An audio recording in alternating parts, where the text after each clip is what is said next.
Evangelho de Nosso Senhor Jesus Cristo segundo São Mateus.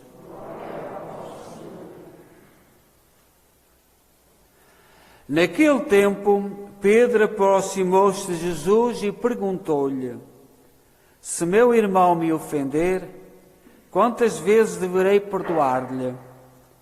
Até 7 vezes? Jesus respondeu: Não te digo até 7 vezes, mas até 70 vezes 7. Na verdade, o reino de Deus pode comparar-se a um rei que quis ajustar contas com os seus servos. Logo de começo, apresentaram-lhe um homem que devia 10.000 talentos. Não tendo com que pagar, o Senhor mandou que fosse vendido, com a mulher, os filhos e tudo quanto possuía, para assim pagar a dívida. Então o servo prostrou-se a seus pés, dizendo: Senhor, concede-me um prazo e tudo pagarei.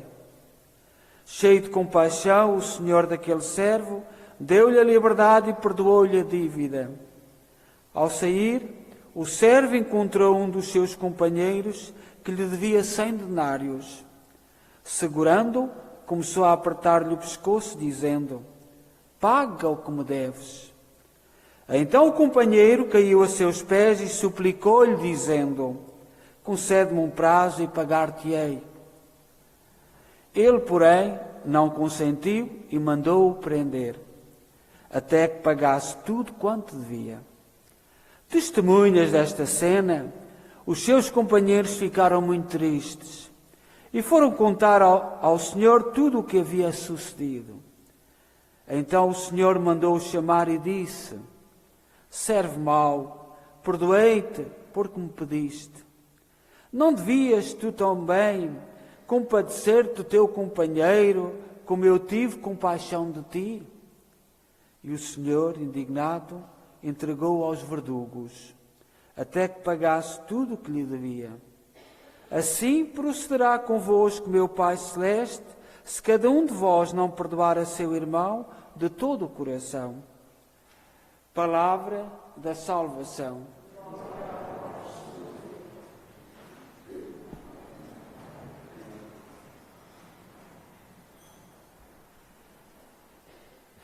Caríssimos irmãos e irmãs, permitam que eu comece a mencionar o nome dos nossos irmãos que há, nestes 43 anos de história da nossa Igreja, partiram ao longo desta semana. Em 1996, Abílio de Oliveira Rodrigues. Em 2007, Alfredo Pimentel Ferreira. 2008, Irondina Melo Pacheco. 2009, Maria do Carmo Costa. 2010, Leontino dos Reis. 2015, Manuel Medeiros Souza. E 2021, Alda Pereira. E também permitam-me que mencione alguns aniversários. O nosso irmão Eduardo Almeida, que celebra também esta semana o primeiro aniversário da sua partida. José Luciano Santos, família Ação de Graças a Nossa Senhora de Fátima, que também o nosso irmão José Luciano também celebra amanhã o seu aniversário de partida. O domingo de hoje fala-nos de perdão sem limites, como sinal do amor infinito.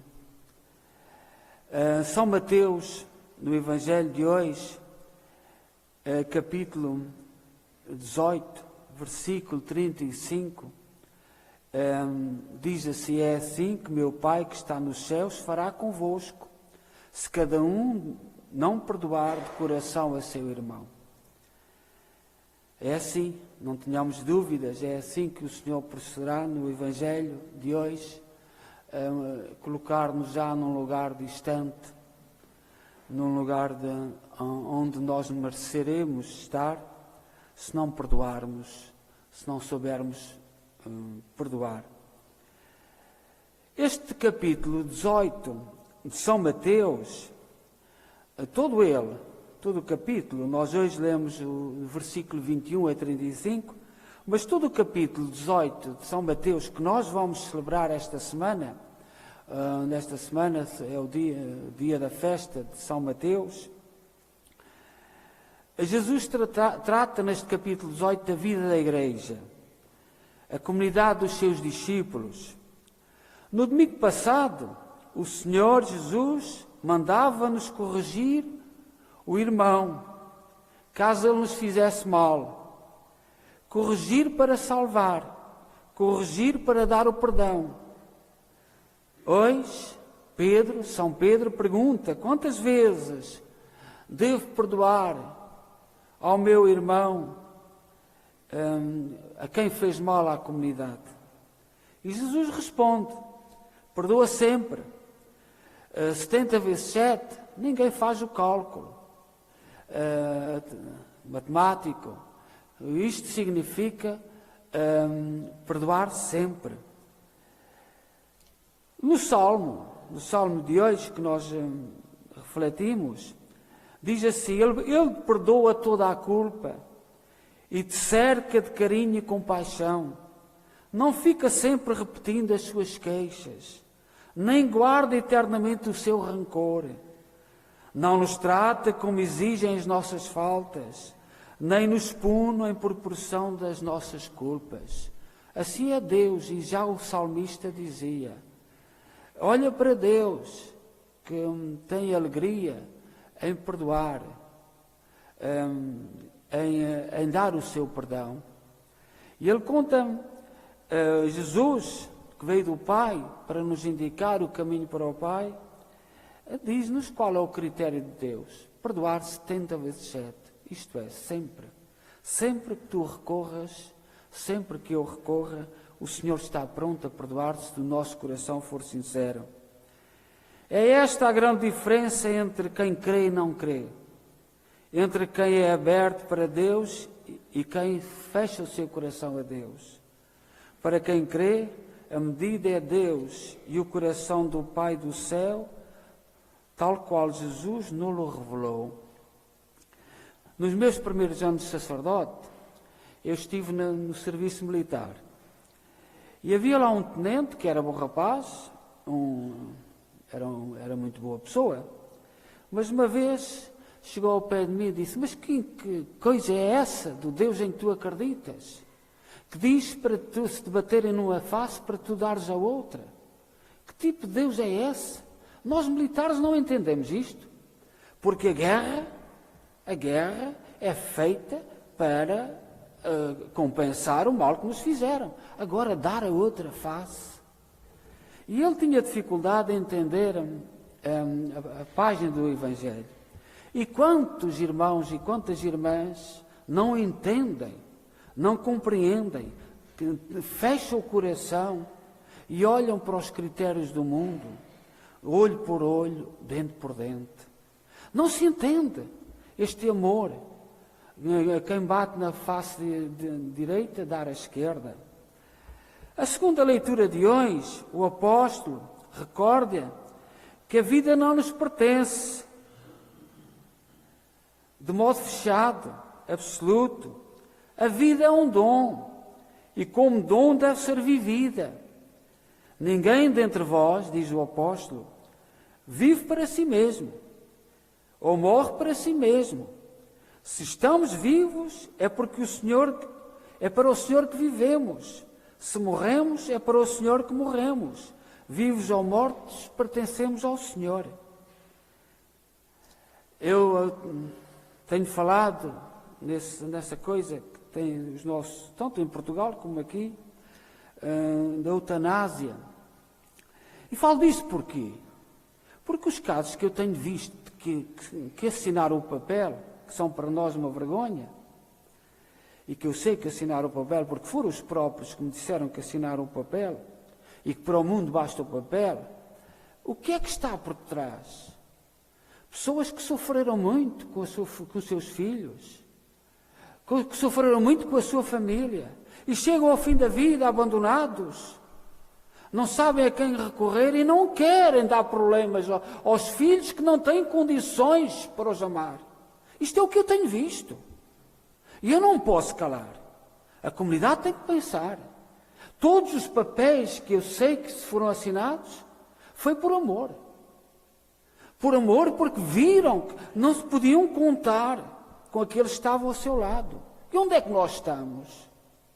Bastará um papel assinado, não se faz estudo nenhum, não se investiga, não se preocupa. Nada. Não, uma sociedade terrível, onde nem sequer nos é permitido ter opinião. Nós, ao dizermos a nossa opinião, estamos a correr riscos. Hoje não é permitido ter opinião. Tu tens que concordar com quem está no poder e com quem é a maioria. Que sejam os maiores disparates. Não tens o direito de ter opinião. Eu não... Me perdoem. Isto não é a minha opinião. Isto é aquilo que eu vejo e que nos últimos tempos vivo amargurado, com muita tristeza. Muita gente, aqueles que tenho visto, não mereciam. Mas temos que perdoar. Temos que perdoar. Mas ainda enquanto nos derem a liberdade de tiver os dois polos, enquanto a liberdade de nos tiver os dois polos, o polo do não e o polo do sim, nós temos que nos preparar também para o não. E é por isso que vamos falando. Famílias, preparai-vos para o não. Porque enquanto nos derem esta liberdade, eu só estou a falar disto porque eu conheço já há muitos anos, há alguns anos que na imigração, imigramos por amor às famílias, imigramos com tanto sacrifício, não pedimos nada a ninguém. Faltava-nos um trabalho, corríamos para outro. Não desistíamos. E agora estamos na mão de pessoas, incluindo que amamos, pessoas que são da nossa própria família, que não têm estrutura moral, mental, social, psicológica para ajudarem a tomar decisões. Não têm. Desculpem, não têm. A nível nenhum capacidade para ajudar a dar aconselhos. Não têm. Pelo menos os casos que eu tenho visto. O Evangelho de hoje diz-nos que cada um de nós tem uma dívida impagável para com Deus, mas que Ele nos perdoa sem limites. Deus não nos trata segundo merecemos, mas com a sua misericórdia. Somos salvos, não por nossos méritos, mas pelos méritos de Cristo. Entretanto, Deus quer que tenhamos compaixão dos nossos irmãos. O texto de hoje conclui o seu final refletindo sobre a nossa existência. Deus retribuirá a cada um de nós de acordo com a conduta que tiver na vida. Perdoai-nos assim como nós perdoamos, dizemos nós no Pai Nosso. Somos nós que decidimos quanto Deus deverá nos perdoar.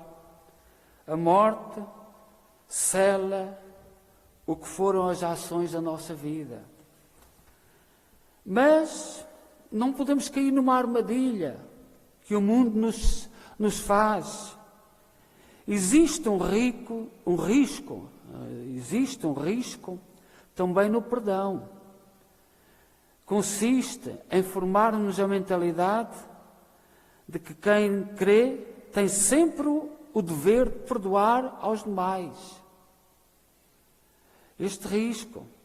Há por aí movimentos que agora estão aí no poder, olhai, a culpa é sempre dos outros. Sempre dos outros. As dificuldades que têm é dos outros. E agora, nós com esta cor da pele, somos o culpado de tudo. Os nossos antepassados são culpados de tudo. A culpa é sempre dos outros. E não nos educamos para lutar. Mesmo muitos dos nossos jovens, eles e elas, são formados para culpar. Culpar o pai, culpar a mãe, culpar a família, não se prepara para a luta. E o perigo de acreditar que devemos sempre dar o perdão. Estamos num nível superior. Jamais devedores. Se refletirmos bem, muitas vezes, quando estamos no ponto de dizer perdoo-te, se mudarmos a nossa atitude e palavras e dissermos à pessoa que temos em frente, perdoa-me, perdoa-me, daríamos conta que também nós temos algo para pedir perdão àquela pessoa. Temos que estar preparados para perdoar, mas temos também que começar por estar preparados para pedir perdão. Vivemos num mundo em que transferimos as culpas todas para os outros. E hoje nós ocidentais, temos a culpa de tudo. Temos a culpa de tudo. Culpa de 500 anos atrás. No nosso sangue gira a culpa de todos. Sim, temos algumas culpas. E temos capacidade de pedir perdão. Mas pedir perdão é uma atitude do cristão. E o nosso mundo não é cristão. O nosso mundo impõe que se peça perdão. E hoje é aflitivo. Tanto racismo,